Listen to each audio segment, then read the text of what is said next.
All right, rockstar WooCommerce store owners, we've made it.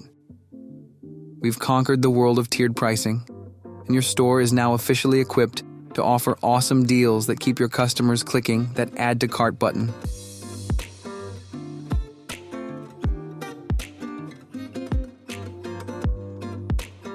Over the last 6 lessons, we've gone from understanding why tiered pricing is so amazing to actually setting it up, customizing it, and making it look fantastic on your site.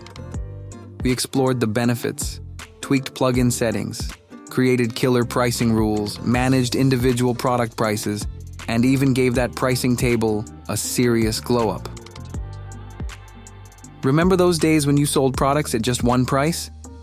Yeah, me neither. You're now officially a tiered pricing pro. Your customers are enjoying those juicy discounts for buying more. And you're seeing those sales figures rise like a hot air balloon. So what now? Well, go forth and experiment. Play around with the different tiers, test what works best for your products, and watch your sales soar. And of course, feel free to revisit any of these lessons whenever you need a refresher. Thank you so much for joining me on this tiered pricing adventure.